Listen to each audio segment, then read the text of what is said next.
میرے سونے سائیں حق باہو، میرے سونے سائیں حق باہو، صدا ہے تیری اللہ،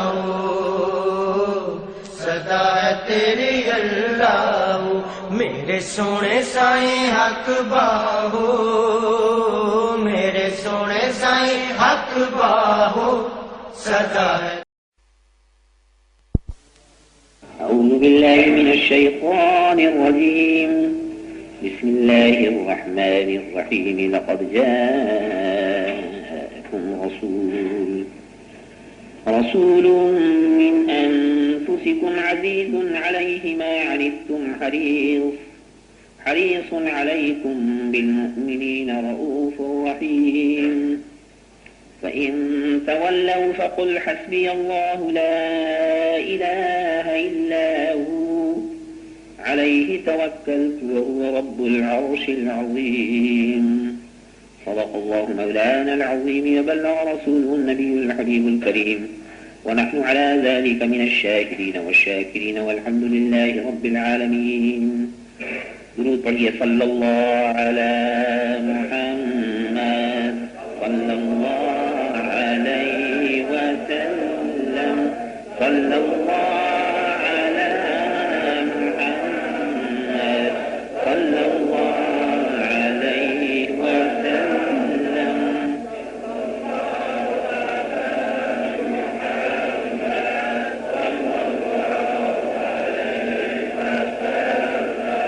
Those gentlemen who are sitting outside, I would request them to come inside the mosque and sit down here in my own presence, and to fill the hall of the mosque first. Those who are standing, I would request them to sit down. جو حضرات باہر بیٹھے ہوئے ہیں کرسیوں پر، میں ان سے عرض کروں گا کہ وہ یہاں اندر آ کر بیٹھیں، اور جو لوگ پیر پھیلا کر بیٹھے ہوئے ہیں، بے ادبانہ طریقے سے بیٹھے ہوئے ہیں، میں ان سے کہوں گا کہ نہایت ادب کے ساتھ بیٹھیں. یہ دربار ہے جناب رسول اکرم صلی اللہ تعالی علیہ وسلم کا.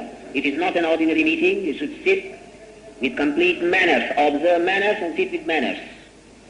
All those who are standing outside, they should come inside and sit down.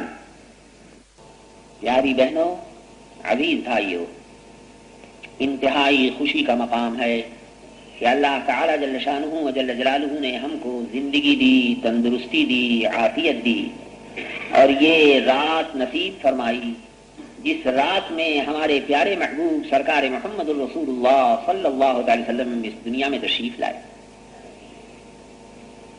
دنیا میں لاکھوں کروڑوں بے تعداد انسان پیدا ہوتے ہیں اور مرتے ہیں، لیکن بعض لوگوں کی پیدائش ایسی پیدائش ہوتی ہے کہ جو اپنے اندر کوئی نہ کوئی تاریخی اثر رکھتی ہے. عام انسانوں کی تاریخ میں اور زندگی میں جب ایسے حالات پیش آتے ہیں تو ان کی پیدائش کی تاریخ کو یادگار کے طور پر منایا جاتا ہے. کس لیے؟ تاکہ ان کا کیریکٹر، ان کے اعمال، ان کی وہ تاریخی زندگی کہ جس سے انہوں نے دنیا کے اندر کوئی بہترین خدمت انجام دی، کوئی بہترین کام انجام دیا، اس کا نمونہ لوگوں کے سامنے پیش کیا جائے، اور دوسرے بھی اس نمونے کو دیکھ کر ان کے قدم بقدم چلنے کی کوشش کریں. عام طور سے بغیر قید مذہب اور ملت آپ دیکھیں گے کہ دنیا کا یہ ایک عام دستور، اس لیے کہ فطرت انسانی کا تقاضا کہ اگر وہ کسی دن بیمار ہوا ہے اور سخت بیماری سے اسے مقابلہ کرنا پڑا، تو جب سال پورا ہوگا اور وہی دن وہی تاریخ آئے گی تو اس کو خامخواہ خیال پیدا ہوتا ہے کہ اس دن میں بیمار ہوا تھا اور اس دن مجھے یہ تکلیف پہنچی تھی. اسی طرح اگر کوئی راحت ہوتی ہے، کوئی آرام ملتا ہے، تو جب وہ تاریخ آتی ہے، وہ دن آتا ہے، وہ وقت آتا ہے، سائیکالوجیکلی نفسیاتی اصول سے انسان کے قلب کے اوپر ایک اثر پیدا ہوتا ہے کہ آج وہ تاریخ ہے جب میں نے دکان کھولی تھی، آج وہ تاریخ ہے جب مجھ کو اتنا منافع ہوا تھا، آج وہ تاریخ ہے جب کسی کو سلطنت ملی تھی، آج وہ تاریخ ہے جب فلانا ملک ہم نے فتح کیا تھا، وغیرہ وغیرہ. ایک نفسیاتی اصول سے انسان کی فطرت کا یہ تقاضا. تو ذرا غور کیجیے کہ جب معمولی واقعات کے پیدا ہونے اور ظاہر ہونے کی تاریخ فطرتی طور پر ہمارے نحسیات کے اوپر اثر ڈالنے والی ہوا کرتی، تو ایسے واقعات جو دنیا کے اندر انقلاب پیدا کر دینے والے ہوں، عالم کی کایا کو پلٹ دینے والے ہوں، دنیا کی ہستی کے اندر ایسی زبردست کیفیت پیدا کر دینے والے ہو کہ جس کی کوئی نظیر تاریخ کے اندر نہ ملتی ہو، کوئی مثال تاریخ میں نہ ملتی ہو، جب وہ واقعہ پیش آئے تو اس وقت سوچو کہ کیوں نہ فطرت انسانی پر ایک اثر پیدا۔ میں کہتا اور یقیناً کہتا، فلسفیانہ زبان میں نہیں، عام انسانوں کی فطرت کے اعتبار سے عرض کرتا ہوں کہ اس میں اس کے اعتبار سے یقیناً انسان ایسی حالت کو محسوس کرتا ہے اور اپنے دل میں خیال لاتا ہے کہ آج وہ تاریخ ہے جب عالم کے اندر یہ انقلاب پیدا ہوا۔ میرے آقا میرے مولا محمد رسول اللہ صلی اللہ تعالی علیہ وعلی آلہ واصحابہ وبارک وسلم کی تشریف آوری اور دنیا میں ظاہر ہونا کیا کوئی معمولی واقعہ ہے؟ کوئی معمولی سی پیدائش ہے؟ جیسے اور انسان دنیا کے پیدا ہوا کرتے ہیں اسی طرح سے ان کا بھی پیدا ہونا تھا۔ اگر ان کی زندگی ایک عام زندگی ہوتی، اگر وہ بھی دنیا کے عام انسانوں کی طرح سے پیدا ہوئے دنیا میں زندگی گزارتے، تو یقیناً ان کا پیدا ہونا بھی ایک معمولی انسان کے پیدا ہونے کی طرح سے تھا، کوئی خاص بات نہیں۔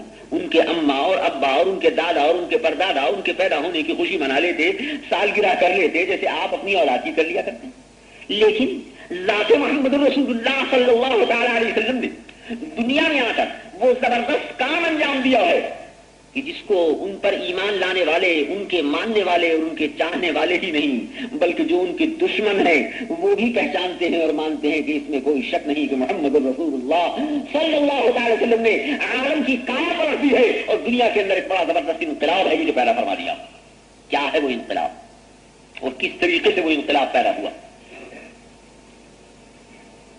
مختلف پہلو ہے اس انقلاب، ایک پہلو پر اس وقت گفتگو کرتا ہوں اور ایک پہلو صرف آپ کے سامنے لاتا ہوں کہ عالم کائنات کے اندر اس وقت جب صورتحال جو عالم صلی اللہ علیہ وسلم اس دنیا پر تشریف لا رہے ہیں اور پیدا ہو رہے ہیں، اس کی حالت کا اندازہ کیجیے تو آپ کو معلوم ہو جائے گا اور اس وقت آپ قدر کر سکیں گے اس بات کی کہ رسول علیہ الصلوۃ والتسلیمات نے دنیا میں تشریف لا کر کام کیا انجام دیا۔ دنیا کی کیفیت یہ تھی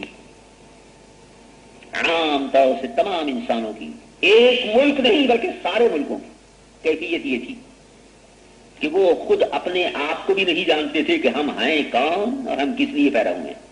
ہمیں یہی پتہ نہیں تھا کہ ہم کون ہیں اور کیوں بنے اور ہمیں دنیا میں کرنا کیا۔ دیوانوں کی طرح، بے عقلوں کی طرح کسی کی کیفیت یہ تھی کہ پتھروں کی پوجا کر رہا ہے، اگر کسی مقام کے اوپر اس کو ٹھوکر لگی اور اس کو چوٹ لگی، وہ یہ ڈر گیا کہ یہاں ضرور کوئی ایویل اسپرٹ ہوگی، کوئی بھوت ہوگا جس نے مجھ کو گرایا ہے، لہذا یہاں پھول چڑھا دیا کروں اور یہاں تھوڑا سا سندل لگا دیا کروں۔ وہیں ایک بت بنا کر رکھ دیا گیا، وہیں ایک پتھر کو رکھ دیا گیا نشانی کے طور پر۔ سورج سے شعاعیں آ رہی ہیں تو سوچا کہ سورج ہماری خدمت کر رہا ہے، سورج سے ہم فائدہ پا رہے ہیں، اس کو خوش کرنے کے لیے لاؤ اس کے سامنے ہاتھ جوڑو اور منت کرو۔ چاند کی روشنی ہم پا رہے ہیں، اگر چاند کی روشنی ہمیں نہ ملے تو ہم محروم ہو جائیں بہت سی نعمتوں سے، لاؤ چاند کے سامنے سر جھکا دیں۔ کوئی ستاروں کے سامنے سر جھکا رہا ہے، کوئی چاند کے سامنے سر جھکا رہا ہے، کسی نے اس سے بھی زیادہ ذلیل صورت اختیار کی، اس نے سوچا کہ پیپل کی چھاں میں، پیپل کے سائے میں ہم بیٹھا کرتے ہیں، لہذا پیپل کو بھی دیوتا قرار دے دو، اس کی بھی پوجا کر لیا کرو، اس کو بھی خوش رکھنے کی کوشش کرو۔ گائے نے انہیں دودھ پلایا تو سوچا کہ گو ماتا کا دودھ ملتا ہے، میاں تو ہماری یہ ہے، لاؤ اس اماں کو بھی خوش کرو اور اس کی بھی خوشامد کرو، اس کی بھی پوجا کرو۔ اس کی پوجا یہاں تک کرنی شروع کی کہ اس کے پیشاب کو بھی پینا شروع کر دیا اور اس کے پاخانے کو بھی کھانا شروع کر دیا۔ ہندوستان کے اندر میرے ہندوستانی بھائی یہ تماشا دیکھتے ہوں، بارہ جب دنیا کی کیفیت یہ ہے کہ ایک طرف اعتقادی نقطۂ نظر سے مجھے یہ پتہ ہی نہیں ہے کہ ہمارا پیدا کرنے والا کون ہے اور وہ ہستی کون سی ہستی ہے جس کے سامنے ہم کو سر جھکانا چاہیے۔ جب دنیا والوں کو یہی خبر نہیں ہے کہ ماں کسے کہتے ہیں، باپ کسے کہتے ہیں، بھائی کسے کہتے ہیں، یعنی ماں کا کیا حق ہے، بھائی کا کیا حق ہے، باپ کا کیا حق ہے، ہمیں ان کے ساتھ کس طرح پیش آنا چاہیے۔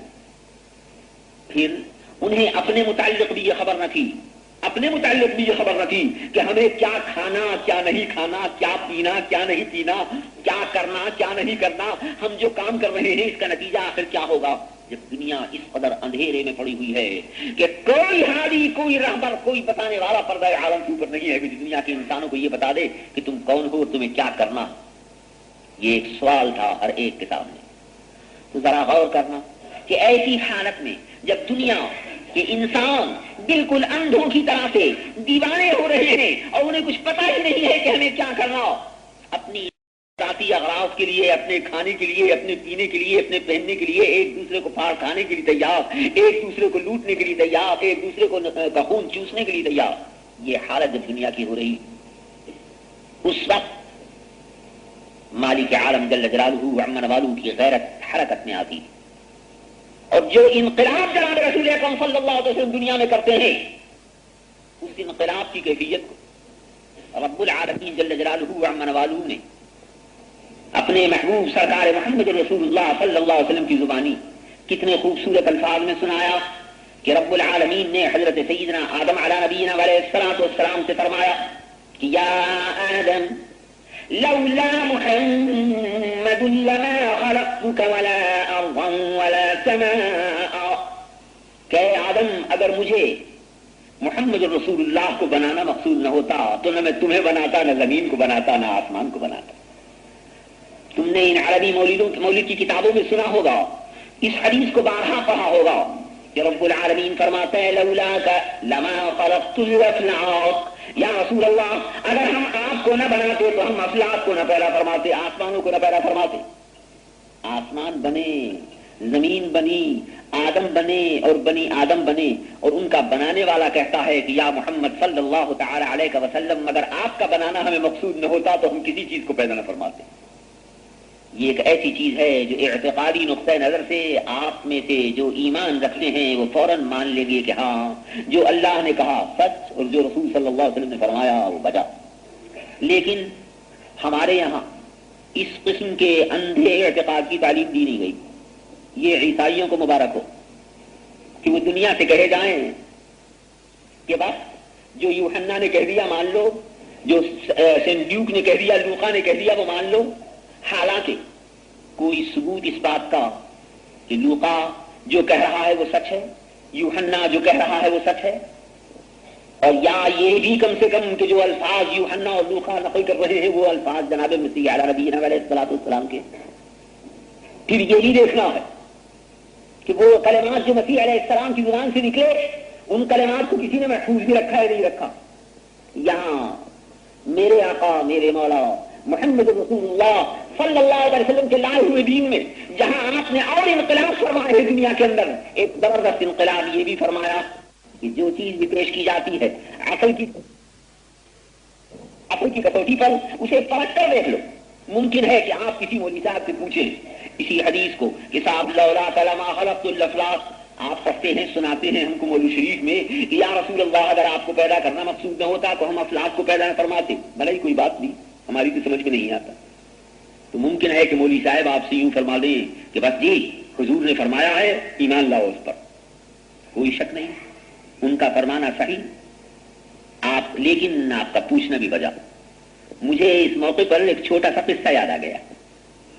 میرا ایک دوست تھا، ملنے والا دوست تو کہاں ملتا ہے دنیا میں، ملتا ہی نہیں دوست. ایک ملنے والا تھا میرا جو اسکول میں میرے ساتھ پڑھتا تھا. میں نے اور اس نے میٹرک ساتھ پاس کیا. میں میرٹھ کالج میں چلا گیا، وہ علی گڑھ میں رہے. اس کے بعد علی گڑھ سے ڈگری لے کر وہ جرمن پہنچے اور بڑے زبردست ہاتھ کے انجینئر بنے. وہیں انہوں نے شادی بھی کی، بہت دنوں تک انجینئرنگ کی پریکٹس بھی کرتے رہے. 20-22 برس کے بعد بمبئی کے اسٹیشن کے اوپر جس کمپارٹمنٹ میں میری سیٹ ریزرو ہے، مجھے تو لوگ چھوڑنے کے لیے آئے ہیں، میں ان سے ملاقاتیں کر رہا ہوں. میں نے دیکھا ایک صاحب بہادر ہیٹ لگائے ہوئے اس کمرے کے اندر اس کمپارٹمنٹ میں جا رہے ہیں. میں نے پشت دیکھی ان کی اور پہچانا کہ ہو نہ ہو یہ ہمارا پرانا ملنے والا ساتھی علی اختر معلوم ہوتا ہے. جب لوگوں سے مسافر کر چکا ریل چھوٹنے لگی، میں کمپارٹمنٹ میں داخل ہوتا ہوں. ابھی تو میں منہ کیے ہوئے باہر کی طرف کو لوگوں ہی کا سلام لے رہا تھا. جب گاڑی آگے نکل گئی پلیٹ فارم سے تب میں نے منہ پھیرا اور اپنی صورت دیکھتا ہوں. میں نے کہا مسٹر علی اختر، او مولانا. مل گئے دونوں. پہلی ملاقات ہو رہی ہے 20-22 برس کے بعد. مجھ سے پوچھتے ہیں کہیے مولانا مزاج اچھے ہیں، کیا کر رہے ہیں، کیا کرتے ہیں آج کل. میں نے کہا آپ اپنی فرمائیے، آپ تو انجینئر بن کر آئے ہیں ماشاءاللہ، میں نے سنا تھا، باتیں ہوتی رہی. مجھ سے پوچھنے لگے آپ کیا کرتے ہیں؟ میں نے کہا وہی جو پہلے کیا کرتے تھے اب بھی کرتے ہیں. کہنے لگے کیا مطلب؟ پہلے تو آپ لوگوں کو بہکایا کرتے تھے مولود پڑھ پڑھ کر، اور مولود کے اندر لوگوں کو یہ سنا سنا کے بہکاتے تھے کہ یا رسول اللہ اگر آپ کو پیدا کرنا مقصود نہ ہوتا تو ہم زمین کو نہ بناتے، آسمان کو پیدا نہ فرماتے. ایسی قصے، ایسی کہانیاں، یہ ان کے الفاظ نقل کر رہا ہوں اس لیے کہ یہ وہ خیالات ہیں جو میرے بچوں کے دلوں میں پیدا ہو رہے ہیں، یہ وہ خیالات ہیں جو میرے نوجوانوں کے دماغوں کے اندر آ رہے ہیں، اس لیے سنا رہا ہوں ان کو. تو ایک ویل کوالیفائڈ جرمن کا ڈاکٹر اور انجینئر مجھ سے بات کر رہا اور کہتا ہے کہ آپ لوگوں کو بہکایا کرتے تھے یہ کہہ کر کہ رسول صلی اللہ علیہ وسلم اگر پیدا نہ ہوتے تو زمین نہ بنتی، آسمان نہ بنتے، اور مولود پڑھا کرتے تھے. میں ہنسا اور میں نے کہا کہ ہاں بھائی، مولود اب بھی پڑھتے ہیں اور اسی حدیث کو اب بھی سناتے ہیں، مگر بات یہ ہے کہ پہلے سیدھے سادے سچے بھولے بھالے مسلمانوں کو سمجھا دیا کرتے تھے اور اب تم جیسے ٹیڑھے باتوں کو سمجھاتے. پہلے سیدھے سادوں کو سمجھا دیا کرتے تھے، اب تم جیسے ٹیڑھے باتوں کو سمجھا دیتے. جھٹ سے کیا کہتے ہیں جو میں آپ کے بہکائے میں آنے والا نہیں. میں نے کہا دیکھا جائے گا آتے ہو یا نہیں آتے ہو، یہ تو بعد میں دیکھا جائے گا. پہلے یہ بتاؤ انجینئرنگ کی ڈگری لے کر آئے ہو، اب دعوت کب کھلاؤ گے ہمیں؟ کہ جب آپ کا دل چاہے سہارنپور آئیے دعوت کھائیے. ہم نے کہا مگر ایک شرط ہے دعوت میں ہماری کہ جو کھانا بھی کھلانا ہو پکا پکایا کھانا ہمارے پاس بھیج دینا، ہم کھائیں گے. یہ نہیں کہ تم کچا راشن بھیج دو. آٹا، دال، چاول، مرغی، گھی، مسالہ یہ بھیج دو تو یہ میرے کام نہیں آئے گا، اس واسطے کہ مجھے پکانا نہیں آتا. عمر گزر گئی، مجھے آج تک کھچڑی پکانی بھی نہیں آئی، دال پکانی بھی نہیں آئی. میں جانتا نہیں ہوں پکانا، اس لیے اگر تم بھیجو گے میرے پاس سامان بہترین سے بہترین کھانے پکانے کا تو بالکل بیکار ہوگا کیونکہ میں پکانا نہیں جانتا. ڈاکٹر صاحب فرماتے ہیں بھلا کوئی میں بیوقوف ہوں جو کچا راشن بھیجوں گا؟ ارے بھائی پکی پکائی بریانی کھلائیں گے تمہیں، متنجن کھلائیں گے، یہ کھلائیں گے وہ کھلائیں گے. میں نے کہا مجھے تو صرف یہ بات کہنی تھی کہ اگر کچا راشن بھیج دیا تو میرے لیے بیکار ہوگا.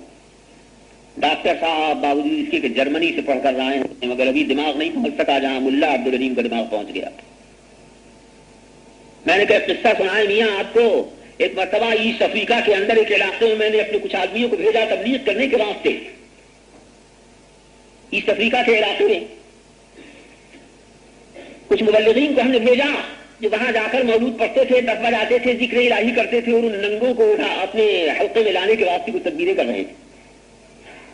جب مجھے اطلاع ملی کہ فلاں مقام کے اوپر کچھ لوگ مسلمان ہونے والے ہیں تو ہمارے چند سیٹھ دوستوں نے 50-60 کے قریب جوڑے کرتے پاجامے کوٹ پتلون ٹوپی اوڑھنیاں لڑکیوں کے واسطے عورتوں کے واسطے یہ کچھ بنوا دیے کچھ خاص تعداد کے لوگوں کی. ان کو مسلمان کرنے کے لیے جب ہم وہاں پہنچے تو میں تو زبان نہیں جانتا، مترجم میرے ساتھ تھے اور وہ کپڑے ہم نے کھول کر رکھ دیے. تو مزے کی بات تم کو یہ سناتے ہیں کہ وہ ننگے جو وہاں اس علاقے کے اندر بالکل ننگ دھڑنگ رہتے تھے یوگنڈا کے علاقے میں، انہوں نے چاروں طرف سے ہم کو گھیر لیا. ٹوپیاں جو رکھی ہیں کوئی ٹوپی اٹھا کر ناف کے نیچے رکھتا، کوئی کرتے کو اٹھاتا ہے پاجامے کو اٹھاتا ہے اور سر کے اوپر ڈالتا ہے، ازار کو اٹھاتا ہے سر کے اوپر ڈالتا ہے، کوئی قمیض کو اٹھاتا ہے اور کمر سے باندھتا ہے اور اسے کھیل رہے ہیں. وہ ہنستے رہے ہمارے ڈاکٹر صاحب. ہم نے کہا جب ان کو سب کو ہم نے نہلوا لیا اس کے بعد ہم نے ان کے جوڑے تقسیم کیے اور اب ہم نے ان کو بتایا کہ دیکھو پاجامہ کیسے پہنا کرتے ہیں، کرتا کیسے پہنا کرتے ہیں، قمیض کیسے پہنتے ہیں، ٹوپی کس طرح اوڑھتے ہیں. عورتوں کے سر کے اوپر ہم نے دوپٹی اور اوڑھنی کو ان کو اوڑھا کر دکھایا کہ دیکھو اس طرح سے اوڑھا کرتے ہیں، اس طرح سے سر کو ڈھکا کرتے ہیں. جب ہم نے تمام چیزیں ان کو سکھائیں تب ان کی سمجھ میں آیا. اگر ہم نہ سکھاتے تو بتاؤ کہ یہ کپڑے ان کے لیے بیکار تھے یا نہیں تھے؟ ڈاکٹر صاحب نے فرمایا کہ ہاں بے شک بالکل بیکار جب تک کوئی سکھانے والا نہ ہو. میں نے کہا اب تمہارے سمجھ میں حدیث کے معنی آئے یا نہیں آئے؟ اگر نہیں آئے تو اب سمجھ لو کہ زمین بھی بیکار تھی، آسمان بھی بیکار تھا، سورج بھی بیکار تھا، چاند بھی بیکار تھا، کھانا بھی بیکار تھا، پہننا بھی بیکار تھا، ساری نعمتیں خدا کی بالکل بیکار تھی. اگر کوئی یہ بتانے والا نہ آئے کہ ان نعمتوں کو کس طریقے سے استعمال کرنا چاہیے. محمد رسول اللہ صلی اللہ علیہ وسلم آئے دنیا کے پردے کے اوپر تاکہ دنیا والوں کو یہ بتائیں کہ ان نعمتوں کو کس طریقے سے استعمال کرو. اسی لیے بنانے والا کہتا ہے کہ اگر کوئی انجینئر نہ ہوتا یہ سکھانے والا کہ اس مشین کو کس طرح سے چلایا جائے تو مشین کا بنانا بیکار تھا. مشین کا بنانا بیکار تھا اگر کوئی انجینئر سکھانے والا نہ ہوتا. تمام کائنات کی یونیورس کی مشین ہے، یہ سب بیکار تھی اگر محمد رسول اللہ صلی اللہ تعالی علیہ وعلی آلہ وصحبہ وسلم تشریف نہ لاتے اور نہ سمجھاتے کہ اس کو کس طریقے سے استعمال میں لانا چاہیے. حالت کیا؟ میں نے ڈاکٹر صاحب کو اس کے بعد سمجھایا کہ دنیا والے سورج کی پوجا کر رہے ہیں، چاند کی پوجا کر رہے ہیں، درختوں کی پوجا کر رہے ہیں، پتھروں کی پوجا کر رہے ہیں. انہیں پتہ ہی نہیں ہے کہ ہم ان کی پوجا کرنے کے لیے ہیں یا ان سے خدمت لینے کے لیے ہیں. تمام دنیا کے علوم کے دروازے کھولے محمد رسول اللہ نے. آج تم انجینئرنگ پاس کر کے آ رہے ہو، تمہیں نہیں معلوم ہے کہ الجبرے کو سکھایا کس نے؟ مسلمانوں نے. دنیا کو بتایا کس نے؟ مسلمانوں نے. کیمسٹری کو نکالا کس نے؟ مسلمانوں نے. دنیا کے لیے علوم کے دروازے کھولے کس نے؟ مسلمانوں نے. دنیا کو محمد رسول اللہ صلی اللہ علیہ وسلم نے قرآن کریم کے ذریعے سکھایا اور سمجھایا کہ سورج سے کس طرح کام لو، چاند سے کس طرح کام لو، ستاروں سے کس طرح کام لو، زمین سے کس طرح کام لو، آسمان سے کس طرح کام لو، کپڑے کیا پہنو، کتنے بدن کو تمہیں ڈھکنا چاہیے، کتنے بدن کو تمہیں کھولنا چاہیے، کس حصے بدن کو تمہیں ڈھکنا چاہیے، کیا چیز تمہیں کھانی چاہیے، کیا چیز تمہیں نہیں کھانی چاہیے. ساری چیزوں کا پورا مکمل نظام اور کورس دنیا کو دیا کس نے؟ محمد رسول اللہ نے صلی اللہ تعالی علیہ وسلم. اور مالک ارشاد فرماتا ہے کہ الیوم اکملت لکم دینکم واتممت علیکم نعمتی ورضیت لکم الاسلام دینا. کہ آج میں نے تمہارے لیے تمہارے دین کو کامل کر دیا، پورا کر دیا، تم پر اپنی نعمتوں کو پورا فرما دیا. وَرَضِيتُ لَكُمُ الْإِسْلَامَ دِينًا، اور تمہارے لیے اسلام کے دین کو میں نے پسند کر لیا. اسلام کے دین کو تمہارے لیے میں نے پسند کر لیا. نعمتوں کو اللہ تعالیٰ جل شانہ نے تمہارے اوپر پورا فرمایا، دین کا کامل اور مکمل نقشہ تم کو دکھایا. سارا عالم گمراہی کے اندر پڑا ہوا تھا. مالک کے ساتھ فرماتا ہے وَإِن كَانُوا مِن قَبْلُ لَفِي ضَلَالٍ مُبِينٍ، ورنہ اس سے پہلے تو تم کھلی ہوئی گمراہی کے اندر پڑے ہوئے تھے. اسی لیے اب مگر یوں کہا جائے کہ زمین بنی تو محمد رسول اللہ کے لیے بنی، آسمان بنا تو محمد رسول اللہ کے لیے بنا، سورج بنا تو محمد رسول اللہ کے لیے بنا. اس لیے کہ اگر یہ چیزیں بنتی اور ان سے کام لینا سکھانے والے نہ ہوتے تو ان کا بننا بیکار تھا. ان کو باکار بنایا کس نے؟ محمد رسول اللہ صلی اللہ تعالی علیہ وسلم نے. ہم اپنے عاشقانہ انداز میں کہتے ہیں، والہانہ انداز میں کہتے ہیں کہ زمین و زماں تمہارے لیے، زمین و زماں تمہارے لیے، مکین و مکان تمہارے لیے، زمین و زماں تمہارے لیے، مکین و مکان تمہارے لیے، چنین و چنا تمہارے لیے، بنے دو جہاں تمہارے لیے، چنین و چنا تمہارے لیے، بنے دو جہاں تمہارے لیے. اور یا رسول اللہ دہن میں زبان تمہارے لیے، دہن میں زبان تمہارے لیے، اور بدن میں ہے جان تمہارے لیے. ہم آئے یہاں تمہارے لیے، اٹھے بھی وہاں تمہارے لیے. اب سمجھیے کہ حضور انور صلی اللہ علیہ وسلم کی تشریف آوری کس لیے ہوئی؟ اس واسطے ہوئی کہ وہ ہم کو یہ بتائیں کہ چیزوں کا استعمال کس طرح سے کرنا چاہیے. اور ان چیزوں کے استعمال کی صورت پہلے تم اپنے وجود کو دیکھو کہ ہمیں اپنی جان کا استعمال کس طرح کرنا چاہیے. تمہاری جان کے استعمال کے 3 پہلو ہیں. ایک پہلو یہ ہے کہ تمہیں اپنی جان کو کس طرح سنبھالنا چاہیے. دوسری طرف پہلا پہلو یہ کہ تمہیں اس پیدا کرنے والے مولا جل جلالہ عمن والوں سے کیا تعلق رکھنا چاہیے. دوسرا پہلو یہ ہے کہ تمہیں دوسروں کے ساتھ کیا تعلق رکھنا چاہیے. اب تینوں پہلو تمہارے سمجھ میں آ گئے. ایک پہلو یہ کہ تمہارا اس رب کے ساتھ کیا واسطہ اور کیا تعلق ہے. دوسرا پہلو یہ کہ تمہارا خود تمہارے ساتھ کیا تعلق اور واسطہ. تیسرا تمہارے عزیز و اقربا اور دوسرے انسانوں کے ساتھ کیا تعلق. ان تینوں پہلوؤں کو سمجھو. اور ان کے لیے ٹرمینالوجی میں اسلام کی، اصطلاح میں اسلام کی 3 لفظ ہیں جن کو بتاتا ہوں. حقوق اللہ کہ اللہ کے تم پر کیا حق. حقوق النفس تمہاری جان کا تم پر کیا حق. حقوق العباد بندوں کے تم پر کیا حق. یہ 3 پہلو. بندوں کے تم پر کیا حق ہے.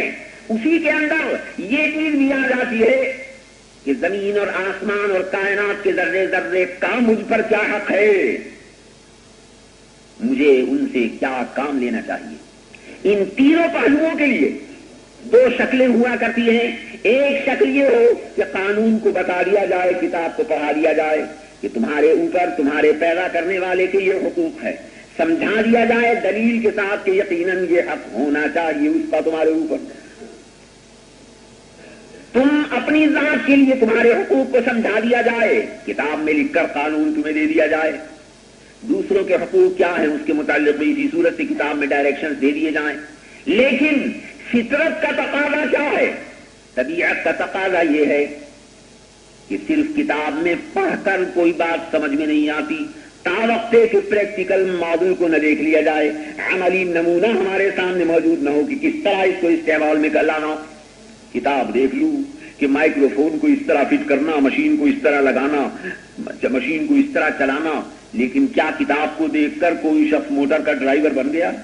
کوئی نہیں بن سکتا جب تک کوئی چلانے والا چلا کر نہ بتائے، چلا کر نہ سکھائے، اپنا نمونہ نہ دکھائے۔ چلانا نہیں آتا، کام کا کرنا نہیں آتا۔ استادوں سے پوچھو، بچوں کو دیکھو، تمہاری گود کے اندر بچے بولتے ہیں، جس طرح تم بولتے جاتے ہو وہ تم کو کاپی کرتے جاتے ہیں، نقل کرتے جاتے ہیں۔ فطرت میں انسان کی نقالی کا مادہ، اس لیے انسان فطرتاً چاہتا ہے کہ میرے سامنے ایک نمونہ ہونا چاہیے کہ جو مجھ کو دکھائے۔ وہ مالک جو ہمارا اور تمہارا بنانے والا اور ساری کائنات کا بنانے والا ہے، تمام عالم کی مشین کا بنانے والا، ایک طرف اس نے قانون کو بھیجا قرآن کی صورت میں، دوسری طرف اس نے محمد الرسول اللہ صلی اللہ علیہ وسلم کو مبعوث فرمایا نمونے کی شکل میں، تاکہ وہ تمہارے سامنے نمونہ بن جائیں۔ تم سے اگر یہ کہے کہ خدا کی عبادت کرو تو خود عبادت کر کے دکھا دیں کہ کس طرح خدا کی عبادت کی جاتی۔ تم سے اگر یہ کہیں کہ اپنے نفس کی خدمت کرو تو خود اپنے نفس کی خدمت کر کے دکھا دیں کہ کس طرح سے اپنے نفس کی خدمت کی جاتی۔ تم سے اگر یوں کہیں کہ دنیا کی چیزوں کا اس طرح استعمال کرو تو خود کر کے دکھا دیں۔ تم سے اگر یہ کہیں کہ ماں باپ کے ساتھ اس طرح پیش آؤ تو خود کر کے دکھا دیں۔ اسی لیے مالک عام قرآن کریم میں ارشاد فرماتا ہے کہ لقد كان لكم في رسول الله اسوة حسنة، یقیناً تمہارے لیے سرکار محمد رسول اللہ صلی اللہ علیہ وسلم کی جان مبارک کے اندر بہترین نمونہ موجود تھا، بہترین نمونہ موجود ہے، بہترین نمونہ موجود رہے گا۔ یقیناً ہر آن، ہر لحظہ، ہر وقت، ہر زمانے کے اندر محمد عربی صلی اللہ علیہ وسلم کا نمونہ تمہاری آنکھوں کے سامنے موجود، اور فرمایا جاتا ہے کہ ما آتاکم الرسول فخذوه وما نهاکم عنه فانتهوا، جو کچھ بھی رسول تمہارے پاس لے کر آئیں اسے لے لو، اور جس چیز سے رسول تمہیں روک دے اس سے باز رہ جاؤ۔ یہ ہے طریقہ۔ اب ایک طرف خدا کی عبادت کے لیے دیکھو، محمد رسول اللہ صلی اللہ تعالی علیہ وسلم نے تمہیں کیا بتایا؟ پہلے تمہاری ریزننگ کو، تمہاری دلیل کو، تمہارے دماغ کو اپیل کیا جاتا ہے کہ غور کرو کہ یہ کائنات کیا بغیر کسی بنانے والے کے ظاہر ہو گیا؟ نہیں، کوئی نہ کوئی بنانے والا ہے۔ جب بنانے والا ہے اور نعمت فرمانے والا، تو جو نعمتیں تم کو دے رہا ہے اس کے سامنے شکریہ کے واسطے سر جھکانا اور اس کی بندگی بجا لانا تمہارا انسانیت کا فرض ہونا چاہیے۔ اپنے آپ سمجھو اور غور کرو۔ آج تمہیں ایک سگریٹ کوئی دیتا ہے، ایک روٹی کا ٹکڑا تم کو دیتا، کچھ پیسے تم کو دیتا، تم فوراً کہتے ہو تھینک یو، شکریہ۔ یہ کیا ہے شکریہ؟ تم ظاہر کرتے ہو کہ اس نے تمہارے اوپر احسان کیا، جتاتے ہو اس چیز کو کہ اس نے تم پر احسان کیا۔ اور کرو اور سوچو کہ وہ مالک جل جلالہ امن والو جس نے تمہیں پیدا فرمایا، تمہیں بنایا، تم کو طرح طرح کی نعمتیں عطا فرمائی، دن رات تمہیں نعمتیں دے رہا ہے۔ اگر ایک کام کے لیے بھی اپنی نعمتوں کو تم سے روک لے تو بتاؤ کیا تم زندہ رہ سکتے ہو؟ اگر ذرا سانس بند ہو جائے تو زندہ رہ سکتے ہو؟ اگر ذرا حلق کے اندر تکلیف ہو جائے کھاؤ کیسے، زندہ کیسے رہو؟ یہ ساری نعمتیں وہ مالک تم کو دے رہا ہے، کیا اس کا اتنا حق بھی تم پر نہیں ہے کہ تم اس کو یوں کہہ دو کہ خدایا تیرا شکر ہے؟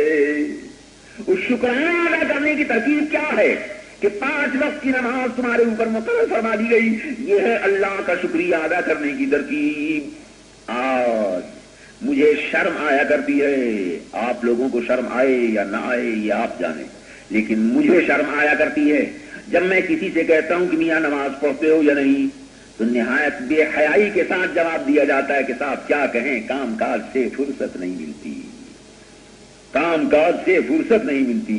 اور پھر سے کہتا ہوں تم نماز کیوں نہیں پڑھتی، تو کہتی ہیں بچوں سے فرصت نہیں ملتی۔ آج اگر تمہارے بیپار سے تمہیں فرصت نہیں ملتی، آج اگر تم کو بچوں سے فرصت نہیں ملتی، آج اگر دنیا کی نوکری سے تمہیں خدا کی عبادت کرنے کی فرصت نہیں ملتی، تو اگر اللہ ناراض ہو کر تمہاری نوکری چھڑا دے، تمہارے بیپار کو برباد کر دے، تمہارے گھر میں آگ لگا دے، تمہارے بچوں کو اٹھا لے، ان کو موت آ جائے، تو اس کے بعد بتاؤ کہ پھر کیا کرو گے؟ پھر بھی فرصت ملے گی نماز پڑھنے کی؟ اے انسان ہوش میں آؤ، اپنی غفلت کو چھوڑو۔ ما غرک بربک الکریم الذی خلقک فسواک، بتا تو صحیح کہ تجھ کو کس چیز نے مغرور بنا دیا ہے اس رب کے مقابلے میں جو تجھے دے رہا ہے، جس کی نعمتوں کی بارش تیرے اوپر ہو رہی ہے، اور تجھ سے اتنا بھی نہیں ہوتا کہ تو اس کے سامنے سر جھکا لے۔ ریزننگ کو اپیل کیا جاتا ہے، تمہاری فطرت کو اپیل کیا جاتا ہے، تم سے کہا جاتا کہ ما غرک بربک الکریم۔ آج شکایت کرتے ہوئے آتے ہیں کہ مولانا صاحب تعویذ دے دیجئے، نوکری نہیں ملتی، روزی میں برکت نہیں ہوتی، مولانا صاحب تعویذ دے دیجئے، اولاد نہیں ہوتی، بڑی تمنا اولاد کی، بڑی تمنا بیٹے کی، بڑی تمنا بیٹیوں کی۔ سبحان اللہ۔ اور جب پوچھا جائے کہ جس نے تمہیں بنایا، جس نے کھانے کو دیا، جس نے پینے کو دیا، کبھی اس کی نماز بھی پڑھتے ہو؟ تو گردن جھکا کر کہتے ہیں نہیں صاحب نماز کی تو فرصت نہیں ملتی۔ انا للہ و انا الیہ راجعون۔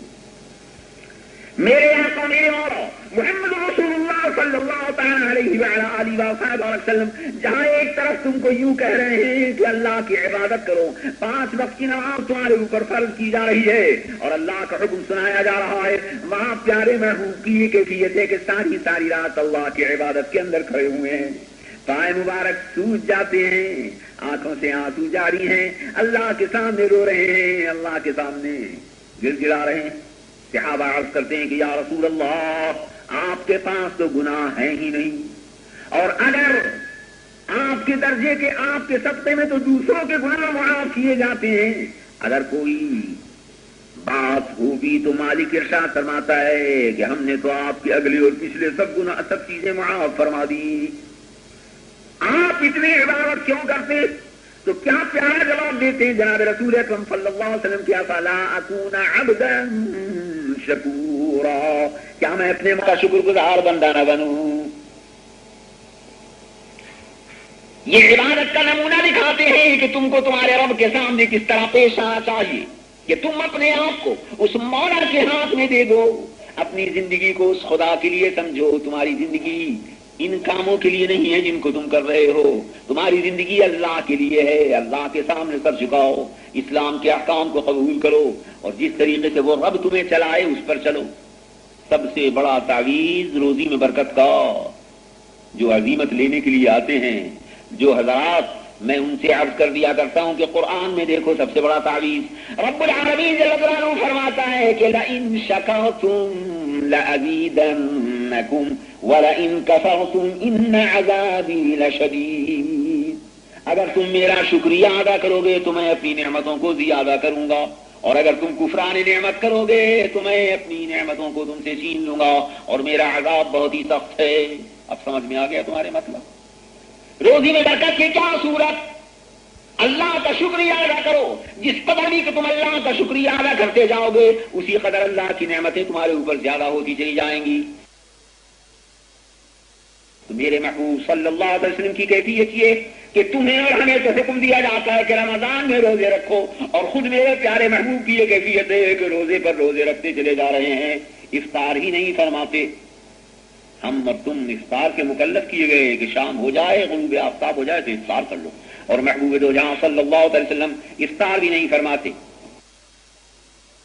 تم سے ہم سے یہ کہا جا رہا ہے کہ مال جو اللہ نے دیا ہے اس کی زکات نکالو 40واں حصہ اس سیونگ پر جو تمہارے پاس بچا ہوا روپیہ ہے، بچا ہوا چاندی اور سونا سال گزرنے پر اس پر زکات نکال دو 40واں حصہ. تم سے تو یہ کہا جا رہا ہے، اور خود حضور انور صلی اللہ علیہ وسلم کی کیفیت کیا ہے کہ ایک مرتبہ مال غنیمت میں کچھ مال لایا، سب کو تقسیم کیا، اپنے حصے میں جو آیا وہ بھی گھر میں موجود تھا. عشاء کی نماز پڑھانے کے واسطے کھڑے ہوتے ہیں، ادھر مکبر نے اقامت کہی، ادھر محبوب دو جہاں صلی اللہ علیہ وسلم مصلی کو چھوڑ کر گھر میں تشریف لے جاتے ہیں. تھوڑی دیر کے بعد واپس تشریف لاتے، نماز پڑھاتے. صحابہ نے بعد نماز کی پوچھا کہ یا رسول اللہ، یہ آج کیا ماجرا تھا کہ اقامت کے بعد جب قد قامت الصلاۃ کہا جائے تو سب کھڑے ہو جاتے ہیں، ہم نے صفیں باندھی اور آپ مصلی کو چھوڑ کر اندر تشریف لے گئی، کیا ماجرا؟ ارشاد فرماتے ہیں میرے پیارے محبوب کہ آج جو مال غنیمت میں ہمارے حصے میں مال آیا تھا، ہم نے وہ اللہ کے رستے میں خیرات کر دیا تھا، لیکن تھوڑے سے درہم باقی رہ گئے تھے. جب ہم نماز پڑھنے کے لیے کھڑے ہونے لگے تو دل میں خیال آیا کہ ابھی وہ درہم رکھے ہوئے ہیں، ہم نماز پڑھیں گے، دیر ہو جائے گی، جو مستحق ہیں وہ سو جائیں گے، ہمارے اوپر ایک رات ایسی گزرے گی جس میں ہمارے قبضے میں کچھ مال ہو. ہم دنیا میں مال جمع کرنے کے لیے پیدا نہیں ہوئے، ہم تو مال اللہ کی راہ میں لٹانے کے واسطے پیدا ہوئے ہیں. ذرا غور کیا، تمہیں زکات نکالنے کا حکم دے رہے ہیں، وہاں خود یہ کیفیت. تم سے یہ کہا جا رہا ہے کہ حج کرنے کے لیے اپنے گھر بار کو چھوڑ کر ایک کفنی کی وہ پہن کر اللہ کی بارگاہ میں لبیک کہتے ہوئے کم سے کم ایک بار تو عمر میں حاضر ہو جاؤ، اللہ کی تکلیفوں کو برداشت کرنے کے لیے تیار ہو جاؤ. اللہ کے عشق و محبت کا دعویٰ کیا ہے تو اللہ کے ساتھ کا تمہارے اوپر یہ حق ہے کہ ایک دن تو کم سے کم یہ دکھا دو، مولا کی بارگاہ میں اس نمونے کو پیش کر دو کہ کیسا مال، کیسی دولت، کیسی بیوی، کیسے بچے، کیسے دوست، کیسے احباب، کیسا بے باپ، سب چیزوں کو گھٹا بتاؤ. یہ سوچو کہ ایک دن مرنا ہے، کفن اس طریقے سے ہوگا، وہی 3 کپڑے کفن کے ہوں گے، وہی 2 چادریں ہیں، ایک سر پر ایک کاندھوں پر ڈال رہا ہوں، ایک سے سطر کو ڈھک رہا ہوں، باقی سب کپڑوں کو چھوڑا، ننگے سر ننگے پیر مولا کی بارگاہ میں لبیک کا نعرہ بلند کرتا ہوا چلا جاؤں، دکھا دوں کہ مولا تیرے لیے میری جان، تیرے لیے میرا موت. تم سے یہ کہا جا رہا ہے کہ حج کی مشقتوں کو برداشت کرنے کے لیے ایک بار تو عمر میں تیار ہو جانا.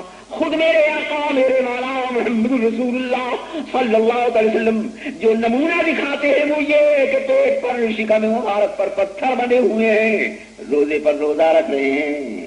جس وقت اس عالم سے پردہ فرماتے ہیں تو ایک چادر سے زائد دوسری چادر نہ تھی. وہ چادر بھی ایسی تھی کہ حضرت عائشہ فرماتی ہے رضی اللہ تعالی عنہا کہ اگر سر کو ڈھکا جاتا تھا تو پیر کھل جاتے تھے، اور پیر ڈھکے جاتے تھے تو سر کھل جاتا تھا. یہ متا کہ محمد رسول اللہ صلی اللہ علیہ وسلم کی دولت کا عاری تھے. تم یہ سمجھتے ہوگے کہ ان کے اللہ نے ان کو دیا تھا، حاشا حاشا، توبہ توبہ. مالک ان کا ارشاد فرماتا ہے کہ میرے پیارے محبوب اگر آپ فرمائیں تو یہ احد کا پہاڑ آپ کے لیے سونے اور چاندی کا کر دیا جائے، جتنا حال چاہو حاضر ہے. حضور ارشاد فرماتے ہیں کہ اے میرے مولا اللہم احینی مسکینا وامتنی مسکینا واحشرنی فی زمرۃ المساکین. یا اللہ مجھے مسکینی کی حالت میں زندہ رکھ، مسکینی کی حالت میں اس دنیا سے اٹھاؤ اور مسکینوں کے ساتھ میرا حشر فرماؤ. اس واسطے کہ اگر سرکار مالداروں کی زندگی عیش اور عشرت کے ساتھ گزارتے تو فقیر اور مسکین یوں کہتے کہ آپ کے پاس تو مال تھا، بے فکر تھے، آپ نے خدا کی عبادت کی تو کیا کمال کیا، ہم کو تو محنت کرنی ہے، مزدوری کرنی ہے، ہم کس طرح اللہ کی عبادت کریں. رب فرماتا ہے کہ لقد کان لکم فی رسول اللہ اسوۃ حسنہ، یقیناً تمہارے لیے محمد رسول اللہ صلی اللہ علیہ وسلم کی مبارک زندگی کے اندر بہترین نمونہ موجود. حقوق اللہ کو سنبھالو. حقوق النفس کے لیے بتایا جا رہا ہے تم کو کہ تمہاری جان کوئی معمولی چیز نہیں ہے، بڑی قیمتی چیز ہے، اس کو ضائع نہ کرنا. میرے آقا میرے مولا محمد رسول اللہ صلی اللہ علیہ وسلم نے حقوق النفس میں تعلیم فرمایا کہ تم کیا کھاؤ کیا نہ کھاؤ، کیا پیو کیا نہ پیو، کیا پہنو کیا نہ پہنو. یہی نہیں کہ مردوں کو یہ بتایا گیا ہو کہ تم ریشم نہ پہنو، سونا نہ پہنو، بلکہ یہ بھی بتا دیا گیا کہ ناک سے لے کر گھٹنے تک بدن کا چھپانا تمہارے لیے فرض. اسی طرح عورتوں کے لیے بتا دیا گیا کہ تمہارے تمام بدن کو اپنے چھپانا تمہارے لیے فرض. پوائزن ہے، زہر ہے. اگر تم اپنے بدن کو کھلا رکھو گی نتیجہ کیا ہوگا کہ تمہاری حیا جائے گی، تمہاری شرم جائے گی، تمہارے بدن پر دوسروں کی نظریں پڑیں گی، بری نیت کے ساتھ پڑیں گی. وہ زہریلی نظریں تمہارے کیریکٹر کو بھی خراب کر دینے والی ہوں گی. آج تم یورپ کی تہذیب میں ڈوب کر لپسٹک لگا کر، پاؤڈر لگا کر، انہیں کے سوال بنا کر، ٹانگوں کو اپنی کھول کر یوں کہتی ہو جب عبدالعلیم کے سامنے آتی ہو کہ صاحب کیا کہیں، اس ملک کا فیشن یہی ہے. تم ملک کے فیشن کو اختیار کرنے کے لیے ہو یا تم اس لیے بنی ہو کہ تم دنیا کے انسانوں کو محمد رسول اللہ کا فیشن دکھاؤ کہ محمد رسول اللہ نے کیا فیشن اختیار فرمایا. تمہاری جان کے تمہارے اوپر حقوق محمد عربی صلی اللہ علیہ وسلم نے دکھائے اور بتائے. انسانوں کے ساتھ تمہیں کس طرح پیش آنا، ماں کا تمہیں کیا ادب کرنا، باپ کا تمہیں کیا ادب کرنا. بار بار فرمایا جاتا ہے جہاں اللہ کے حقوق کا ذکر ہوتا ہے کہ لا تشرکوا باللہ، اللہ کے ساتھ شرک نہ کرنا، لا تشرک باللہ ان الشرک لظلم عظیم، شرک تو بہت ہی بڑا ظلم ہے. وہاں اس کے ساتھ ہی ساتھ فرمایا جاتا ہے کہ لا تقل لہما اف ولا تنہرہما، خبردار اپنے ماں باپ کے سامنے فو بھی نہ کرنا، ان کو جھڑک کر بات بھی نہ کرنا. اور جوان بیٹے باپ ہی کی دولت سے فائدہ اٹھا رہے ہیں، باپ ہی کے گھر میں رہ رہے ہیں، باپ ہی کی موٹر میں سوار ہو رہے ہیں، باپ ہی کے پیسے کو کھا رہے ہیں، باپ ہی کی دولت پر منڈلا رہے ہیں، اور باپ ہی کو گالیاں دینے اور باپ ہی کا مقابلہ کرنے کے لیے تیار ہو رہے ہیں. وہ سمجھ رہے ہیں کہ اپنے آپ کو ہلاک کر رہے ہیں. آج باپ کے دل کو دکھائیں گے، کل رب العالمین جل جلالہ عمن والو کی بارگاہ میں جب جائیں گے اس وقت باپ کا ہاتھ ہوگا اور ان کا گریبان. یہ نہ سمجھنا کہ اس روز باپ کی محبت جوش میں آ جائے گی، اس روز ماں کی محبت جوش میں آ جائے گی. ہاشا ہاشا، فرماتے ہیں محمد رسول اللہ صلی اللہ علیہ وسلم اللہ کا کلام. اللہ کی والدہ ماجدہ تو اسی وقت انتقال فرما گئی تھی جبکہ آپ چھوٹے ہی سے تھے. یہ کون تھی؟ حلیمہ سعدیہ ہیں کہ جنہوں نے دودھ پلایا.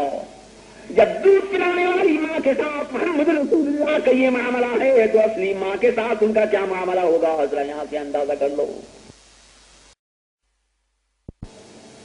فرمایا جاتا ہے انسانوں کے ساتھ حقوق کے حقوق کو جتایا جاتا ہے کہ ہوش میں رہنا، خبردار خبردار، کسی کے دل کو نہ دکھانا، کسی کو نہ ستانا. المسلم من سلم المسلمون من لسانه ويده، مسلمان کون ہے جس کے ہاتھ سے زبان سے مسلمان محفوظ رہیں. اگر تم نے آج اپنی زبان سے کسی کو گالی دی، کسی کو برا کہا، اس کا دل دکھایا، آج اگر تم نے کسی کو اپنے ہاتھ سے مارا، مانا میں نے کہ وہ تم سے اس وقت بدلہ نہ لے سکے، لیکن رب العالمین جل جلالہ فرماتا ہے کہ میں اپنے حقوق کو معاف کر دوں مگر اپنے بندوں کے حقوق کو معاف نہیں کروں گا. ذرا سوچو، نمونہ دکھاتا ہوں محمد رسول اللہ کا. لوگوں کے دل دکھانے والے، لوگوں کی غیبت کرنے والے، لوگوں کو گالیاں دینے والے، لوگوں کا مال کھانے والے، لوگوں کو تکلیفیں پہنچانے والے، ذرا کان کھول کر سنیں کہ میرے آقا میرے مولا محمد رسول اللہ صلی اللہ علیہ وسلم اس عالم سے پردہ فرما رہے ہیں، اس عالم سے رخصت ہو رہے. اسرائیل علیہ السلام روح کو قبض کرنے کے لیے آنے والا چادر پر ہاتھ نہیں رکھا جا سکتا تھا. اس بخار کی حالت میں سید عالم صلی اللہ علیہ وسلم کے صحابہ آپ کو گھیرے ہوئے ہیں، مجمع ہے. سید عالم چہرہ پر سے نقاب اٹھاتے ہیں، اپنے دوستوں اور اپنے صحابہ کو مخاطب فرماتے ہیں کہ اے عزیزو، اب رفیق اعلیٰ سے ملاقات کا وقت قریب آ گیا ہے، اب ہم اللہ کے پاس جانے والے ہیں. اگر تم میں سے کسی شخص کا ہمارے ذمے پر کوئی حق ہو تو ہم سے اس کا مطالبہ کر لو اور آج لے لو. ہم نہیں چاہتے کہ اللہ کی بارگاہ میں ایسی حالت میں جائیں کہ کسی انسان کا کوئی حق ہمارے اوپر ہو. اگر کسی کا مال محمد رسول اللہ کے ذمے ہے تو آج لے لے. کسی کی جان کو ہماری جان سے تکلیف پہنچی ہو تو آج یا بدلہ لے لو یا معاف کر دو.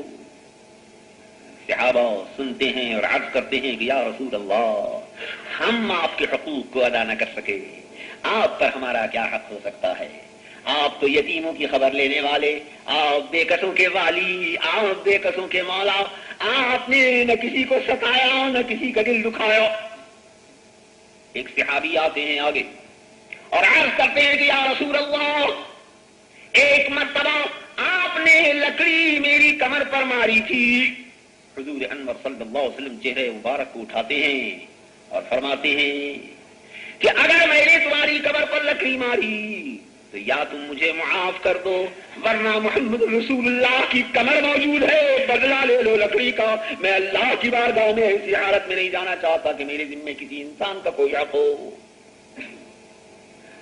صحابہ کرام ان کی اس بات کو سن کر حیران رہ گئے کہ ایک صحابی، ایک ادنا صحابی رسول صلی اللہ علیہ وسلم کے، اور یوں فرما رہے ہیں کہ یا رسول اللہ، آپ نے میری کمر پر لکڑی ماری تھی، میں اس کا بدلہ لینا چاہتا ہوں۔ حضور انور صلی اللہ علیہ وسلم فرماتے ہیں کہ وہ لکڑی ہے، اٹھا لو، اور یہ کمر موجود ہے محمد رسول اللہ کی، لکڑی لے کر بدلہ لے لو۔ صحابہ عرض کرتے ہیں ان صحابی سے کہ اے بھائی، کیا غضب کر رہے ہو؟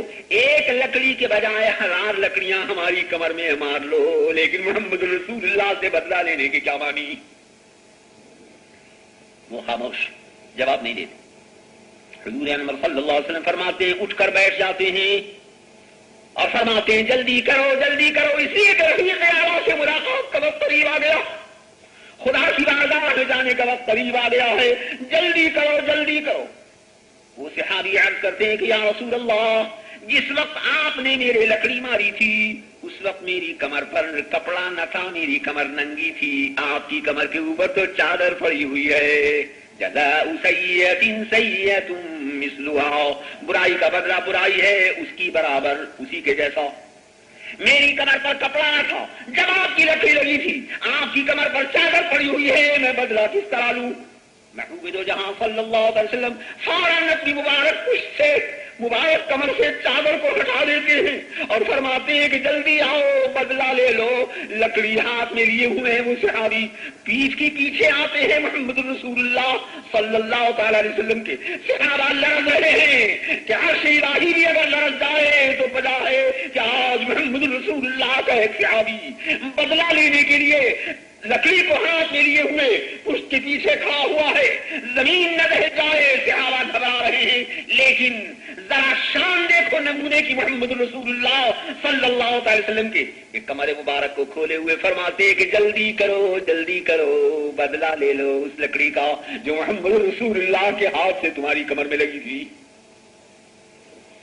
پیچھے آتے ہیں، لکڑی ہاتھ میں ہے، کمر مبارک کھلی ہوئی ہے، لکڑی کو ہاتھ سے رکھتے ہیں اور دونوں شانوں کے بیچ میں جو مہر نبوت کا نشان تھا اس کو بوسا دیتے ہیں، آنکھوں سے لگاتے ہیں اور عرض کرتے ہیں کہ روحی فداک یا رسول اللہ، اے اللہ کے رسول، میری جان آپ پر قربان ہو جائے۔ کیسا لکڑی کا بدلہ، میں تو آخری دیدار مہر نبوت کا کرنا چاہتا تھا کہ پھر کہاں آنکھیں دیکھیں گی اس مہر نبوت کو۔ دنیا کے سامنے اس کیریکٹر کو پیش کر دیا ہے۔ آج بھائیوں کے دلوں کو دکھانے والے، آج ماں باپ کے اوپر ظلم کرنے والے، آج دوست اور احباب کے مال کو کھانے والے اور ان کو ستانے والے، ایک دوسرے کے ساتھ لڑائی لڑنے والے، اس کو گالیاں دینے والے، اس کی غیبت کرنے والے، کان کھولیں۔ میلاد محمد رسول اللہ صلی اللہ علیہ وسلم کے معنی کیا ہے کہ لقد کان لکم فی رسول اللہ اسوۃ حسنہ، یقیناً تمہارے لیے جناب محمد رسول اللہ کی ذات اقدس و کے اندر بہترین نمونہ۔ انہوں نے اللہ کی محبت میں، اللہ کی یاد میں، اللہ کی عبادت میں جس طرح وقت گزارا اس کا نمونہ تمہارے سامنے موجود۔ انہوں نے تجارت کر کے تمہیں دکھا دیا، انہوں نے معاملات کر کے تمہیں دکھا دیا، انہوں نے سلطنت کر کے تمہیں دکھا دیا، انہوں نے مزدوری کر کے تمہیں دکھا دیا، انہوں نے پیٹ پر پتھر باندھ کر تم کو دکھا دیا کہ دنیا کے ساتھ کس طرح پیش آنا ہو، خدا کے ساتھ کس طرح پیش آنا ہو، اپنے نفس کے ساتھ کس طرح پیش آنا ہو۔ آؤ تمہارے لیے محمد رسول اللہ کی ذات اقدس و طاہر کے اندر نمونہ۔ جس وقت میرے آقا اور میرے مولا اس پردہ عام پر تشریف لا رہے ہیں، حالت یہ ہے کہ دنیا گمراہی کے اندر پڑی ہوئی ہے، لوگوں کو خبر ہی نہیں ہے کہ کس کے ہم پر کیا حقوق، نہ ماں کو جانے، نہ باپ کو پہچانے، نہ بھائی کے حقوق کو جانے، نہ بہن کے حقوق کو جانے، نہ دوست احباب کے حقوق کو جانے۔ ایک دوسرے پر ظلم و ستم کرنا ان کی عادت تھی، ایک دوسرے سے لڑنا جھگڑنا ان کے خمیر میں تھا۔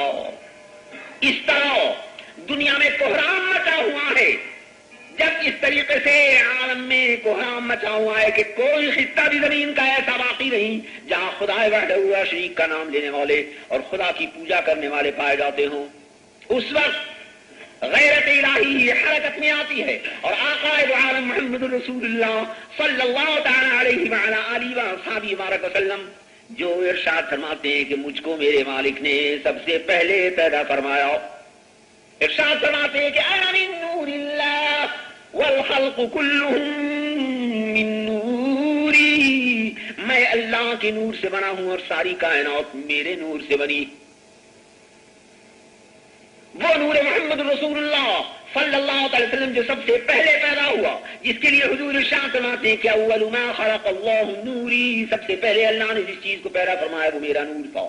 وہ نور جس کے لیے حضور ارشاد فرماتے ہیں کہ احبطنی اللہ الی الارض فی صلب آدم، اللہ تعالیٰ نے مجھ کو زمین پر اتارا آدم علی نبینا علیہ الصلوۃ والسلام کی پشت میں، وحملنی فی السفینۃ مع نوح، اور سوار کیا مجھ کو کشتی میں حضرت نوح علی نبینا علیہ الصلوۃ والسلام کی پشت میں۔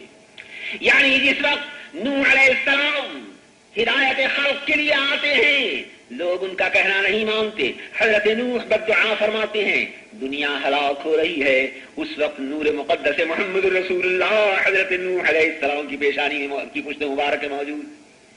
وہ نور مقدس حضرت نوح سے درجہ بدرجہ منتقل ہوتا ہوا صلب ابراہیم میں آتا ہے۔ جب حضرت ابراہیم علیہ السلام آگ میں ڈالے جا رہے ہیں تو نور محمد رسول اللہ صلی اللہ علیہ وسلم پشت میں حضرت ابراہیم علیہ السلام کی موجود ہے۔ اور اگر یوں کہا جائے کہ صدقہ تھا نور محمد رسول اللہ کا کہ توبہ آدم کی قبول ہوتی ہے، صدقہ تھا نور محمد رسول اللہ کا کہ نوح کی کشتی پار ہوتی ہے، صدقہ تھا نور محمدی کا کہ ابراہیم علیہ السلام پر آگ گلزار بنتی ہے۔ وہ نور مقدس جو اگلوں میں اس طرح سے اپنے جلوے دکھاتا رہا، جس کسی نے بھی اس پیارے نور کا ادب کیا، ان کی تعظیم کی، ان کے لیے برکتوں کے دروازوں کو کھول دیا گیا۔ مالک عالم جل جلالہ عمن والہ نے ان کی پیدائش اور ان کی تشریف آوری کا ذکر آسمانوں کے اوپر کیا۔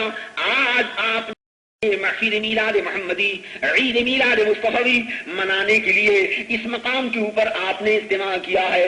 ہر مسجد کے اندر محفل میلاد منعقد ہو رہی ہے، ہر مسجد کے اندر ذکر محمدی صلی اللہ علیہ وسلم بیان کیا جا رہا ہے۔ دنیا کی مختلف زبانوں کے اندر، انگریزی میں انگریزی سمجھنے والوں کے لیے، جرمنی میں جرمنی سمجھنے والوں کے لیے، فرانسیسی میں فرانسیسی سمجھنے والوں کے لیے، عربی میں عربی سمجھنے والوں کے لیے، ہر طرف سے آواز آ رہی ہے کس چیز کی؟ محمد رسول اللہ صلی اللہ علیہ وسلم کی ذکر کی۔ مالک ارشاد فرماتا ہے کہ وَرَفَعْنَا لَكَ ذِكْرَكَ یا رسول اللہ، ہم نے آپ کی ذکر کو بلند فرمایا۔ کس طرح بلند فرمایا گیا ہے کہ آج میں ہی عید میلاد نہیں منا رہا ہوں، آج ہم ہی یہ محفلیں دنیا میں نہیں کر رہے، بلکہ انسانوں کے بننے سے پہلے مالک عالم نے عالم روحانی کے اندر محفل میلاد محمد رسول اللہ منعقد کی ہے۔ انبیاء و سلیم کو بلایا جاتا ہے، ان کی روحوں کو دعوت دی جاتی ہے، کہا جاتا ہے کہ آؤ آؤ اور پیارے محبوب کی ذکر میلاد کی مجلس میں شریک ہو جاؤ۔ قرآن کریم میں ارشاد ہوتا ہے وَإِذْ أَخَذَ اللَّهُ مِيثَاقَ النَّبِيِّينَ، یاد کرو جب اللہ تعالیٰ جل شانہ نے نبیوں سے وعدہ لیا تھا کہ لَمَا آتَيْتُكُم مِّن كِتَابٍ وَحِكْمَةٍ، کہ ہم تمہیں کتاب بھی دیں گے اور حکمت بھی دیں گے، ثُمَّ جَاءَكُمْ رَسُولٌ، پھر تمہارے پاس ایک بڑی عظمت والے اور بڑی شان والے رسول تشریف لائیں گے، لَتُؤْمِنُنَّ بِهِ وَلَتَنصُرُنَّ، تمہارے لیے لازم ہے کہ تم ان پر ایمان لانا، تم پر لازم ہے کہ تم ان کی مدد کرنا۔ ہمیں قرآن نے بتایا ہے کہ محفل میلاد شریف میں کیا بیان کرنا چاہیے، وہ بیان کرنا چاہیے جو اللہ تعالیٰ نے نبیوں کی محفل میں بیان فرمایا کہ لَتُؤْمِنُنَّ بِهِ وَلَتَنصُرُنَّ۔ اللہ پاک نبیوں سے کہتا ہے کہ تم میرے پیارے محبوب محمد رسول اللہ پر ایمان لاؤ، ان کی مدد کرنا. ہم ذکر پاک محمد رسول اللہ کو یہاں بیان کر کے تم سے کہہ رہے ہیں کہ اللہ کے پیارے بندو ایمان لاؤ محمد رسول اللہ پر، مدد کرو محمد رسول اللہ کی، پکڑو مضبوطی کے ساتھ دامن محمدی صلی اللہ تعالی علیہ وسلم. عزت کرتے ہیں محمد رسول اللہ کی، اللہ کی رحمت ان کے اوپر نازل ہوتی ہے. جو سرکار کی توہین کرتے ہیں ان کے لیے بربادی آتی ہے. عیسیٰ علیہ السلام بھی تشریف آوری محمد رسول اللہ کا مجدہ سناتے ہوئے آئے، دنیا کو بتاتے ہوئے آئے کہ وہ رسول عظیم شان دنیا میں اب تشریف لانے والے. حضور انور صلی اللہ علیہ وسلم ارشاد فرماتے کہ انی عند اللہ مکتوب خاتم النبیین وان آدم لمنجدد فی طینتی، میں تو اللہ کے نزدیک نبیوں کا ختم کرنے والا لکھا ہوا ہوں اسی وقت سے جبکہ آدم علیہ السلام اپنے پانی اور مٹی ہی کے اندر پڑے ہوئے تھے. ہم اسی وقت نبی بن چکے تھے.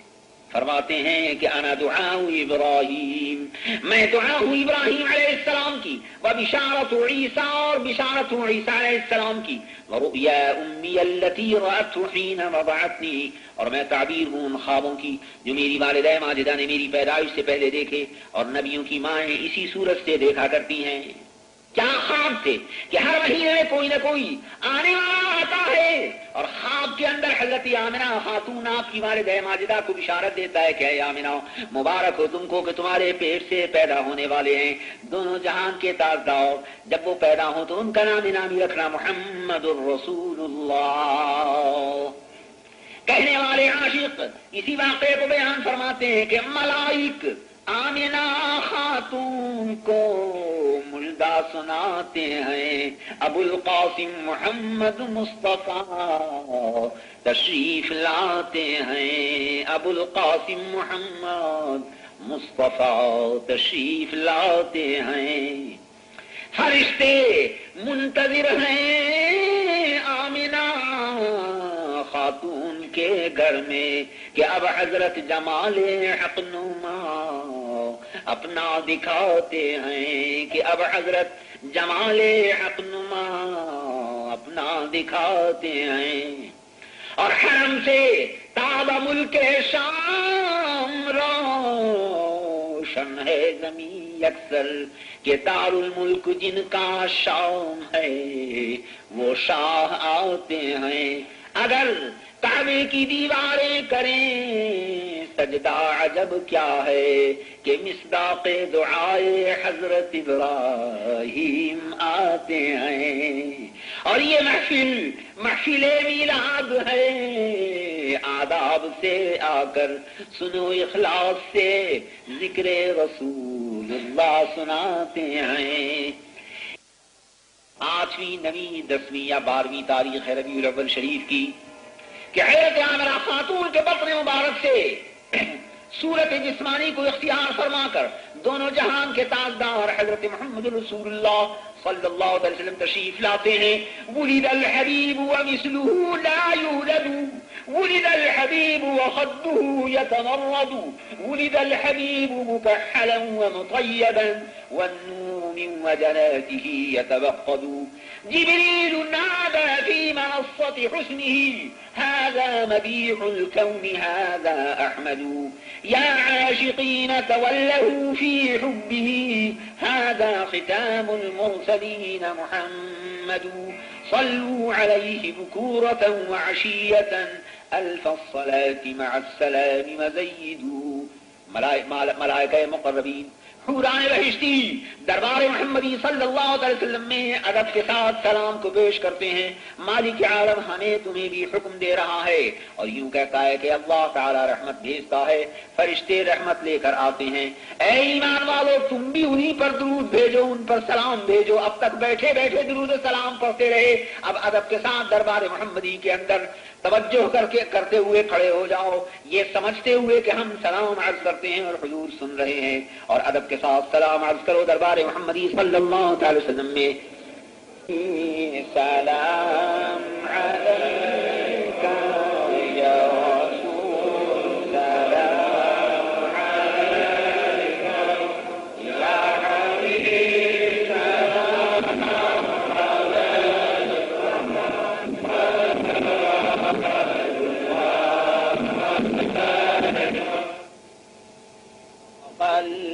البدر علينا فاخطفت منه البدور مثل حسنك ما رأينا قط يا وجه السرور يا نبي سلام عليك يا رسول سلام عليك يا حبيب سلام عليك صلوات الله عليك طلع البدر علينا من ثنيات الوداع وجب الشكر علينا ما دعا لله داعي يا نبي سلام عليك يا رسول سلام عليك يا حبيب سلام عليكم صلوات الله عليكم عبدك المسكين يرجو فضلك الجم الغفيرا فيك قد أحسنت ظني يا بشير يا نذير يا نبي سلام عليك يا رسول سلام عليك يا حبيب سلام عليك صلوات الله عليك مصطفى جانے رحمت پہ لاکھوں سلام مصطفیٰ جانے رحمت پہ لاکھوں سلام شمع بزم ہدایت پہ لاکھوں سلام شمع بزم ہدایت پہ لاکھوں سلام مصطفیٰ جانے رحمت پہ لاکھوں سلام مصطفیٰ جانے رحمت پہ لاکھوں سلام شمع بزم ہدایت پہ لاکھوں سلام شمع بزم ہدایت شہریار ارم تاجدار حرم شہریار ارم تاجدار حرم نوبہار شفاعت پہ لاکھوں سلام نوبہار شفاعت پہ لاکھوں سلام مصطفیٰ جانے رحمت پہ لاکھوں سلام مصطفیٰ ایک میرا ہی رحمت میں حصہ نہیں ایک میرا ہی رحمت میں حصہ نہیں میرے مولا کی امت پہ لاکھوں سلام میرے مولا کی امت پہ لاکھوں سلام مصطفیٰ جانے رحمت پہ لاکھوں سلام مصطفیٰ جانے رحمت پہ لاکھوں سلام شمع بزم ہدایت پہ لاکھوں سلام شمع بزم ہدایت پہ لاکھوں سلام الحمدللہ رب العالمین والصلاة والسلام على أشرف الأنبياء وسيد المرسلين أحمد المجتبى مولانا محمد المصطفى صلى الله تعالى عليه وعلى آله وصحبه الطيبين الطاهرين أجمعين اللهم ربنا إنا قد حضرنا في ذكر نبيك الكريم فتقبل منا إنك أنت السميع العليم وتب علينا إنك أنت التواب الرحيم. اللهم يا نور قلوب العارفين نذر قلوبنا بنور معرفتك يا الله وطهر قلوبنا عما سواك يا الله وحرر قلوبنا بنار عشقك يا الله وارزقنا ازدياد محبتك يا الله. اللهم اجعلنا من المحبين المحبوبين المقربين العاشقين لوجهك الكريم يا الله يا رب العالمين. اللهم إنا نسألك من خشيتك ما تحول به بيننا وبين معاصيك وبطاعتك ما تبلغنا به جنتك. اللهم ببركة هذه الليلة المباركة يا الله يقضي حاجاتنا يا مولانا يا قاضي الحاجات وفي مهماتنا يا كافي المهمات واشف مرضانا ومرضى المسلمين يا شافي الأمراض. اللهم ربنا ارحم علينا يا الله واغفر لنا ذنوبنا يا الله وكفر عنا سيئاتنا يا الله. اللهم اقض حاجاتنا وحاجات كل من أوصانا بالدعاء يا الله يا رب العالمين. اللهم ربنا تقبل منا وعافنا واعف عنا بسر أسرار الفاتحة. قل هو الله أحد الله الصمد.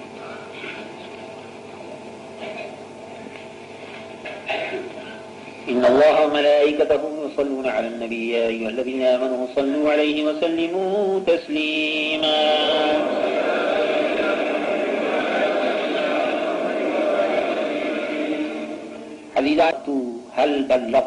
هل بلغت کیا میں نے پہنچا دیا کیا میں نے پہنچا دیا کیا میں نے پہنچا دیا. میں بھی آج تم سے پوچھتا ہوں کہ بولو میں نے اللہ کے احکام کو پہنچا دیا. میں نے اللہ کے احکام کو پہنچا دیا. میں نے اللہ کے حلال اور حرام کو بتا دیا. میں نے اللہ کے فضل سے جو کچھ اللہ کے دین کی خدمت میں کر سکتا تھا وہ میں نے کی. میں نے اپنے حق کو جو تمہارا حق میرے ذمہ تھا میں نے الحمدللہ اس کو ادا کر دیا. اب تم جانو کہ تمہارے ذمہ کیا حق. میں اب اس سے زائد نہیں ٹھہر سکتا ہوں. کام میرے پاس بہت زائد ہیں. انشاءاللہ تعالی جمعرات کے دن 4 دسمبر کو صبح 6 بجے ایروڈرام پر میں پہنچ جاؤں گا انشاءاللہ تعالی. 7 بجے پلین ہے اس سے کمبرلی جاتا ہوں اور کمبرلی سے انشاءاللہ تعالی ڈربن پہنچتا ہوں. ڈربن سے انشاءاللہ تعالی وہاں کے کام کو پورا کر کے پھر مجھے ماریشس آسٹریلیا اور دوسرے علاقوں کے کام کو دیکھنے کے لیے جانا ہے. وقت میرے پاس بہت تھوڑا ہے اس لیے میں آپ حضرات سے رخصت ہوتا ہوں اور سنت محمدی صلی اللہ علیہ وسلم کے اصول کے مطابق جیسا ابھی آپ کو سنا چکا ہوں پھر عرض کرتا ہوں کہ میں نے اللہ کے احکام کو پہنچا دیا. اگر تم میں سے کسی کا کوئی حق میرے ذمے ہو میری زبان سے یا میرے ہاتھ سے کسی کو اگر کوئی تکلیف پہنچی ہو اور تمہارا کوئی حق میرے ذمے رہ گیا ہو تو خدا کے لیے اس کو معاف کر دو یا مجھ سے بدلہ لے لو. میں تیار ہوں لیکن اللہ کی بارگاہ میں ایسی صورت سے جانے کے لیے تیار نہیں کہ جس میں کسی خدا کے بندے کا میرے ذمے کوئی حق. اگر میں نے تمہارا کوئی حق لیا ہو میں نے کسی کی غیبت کی ہو میں نے کسی کو برا کہا ہو کسی کا دل میری وجہ سے دکھا ہو تو مجھ کو معاف کرنا. الحمدللہ کہ میں نے اپنی جان کے لیے کسی کو ستایا نہیں. ہاں البتہ احکام الہی سنانے میں خدا کے حکم کے بتانے میں اگر میں نے شدت کو اختیار کیا ہے تو وہ اللہ اور اللہ کے رسول کے حکم کے مطابق اختیار کیا ہے. اس میں اگر کسی کا دل دکھا تو اس کی مجھے کوئی پرواہ نہیں. میں اللہ کی رضا چاہتا ہوں اللہ کے بندوں کی رضا سے مجھے کوئی بات نہیں. ما علینا الا البلاغ. الصلاة على النبي والسلام على الرسول الشفيع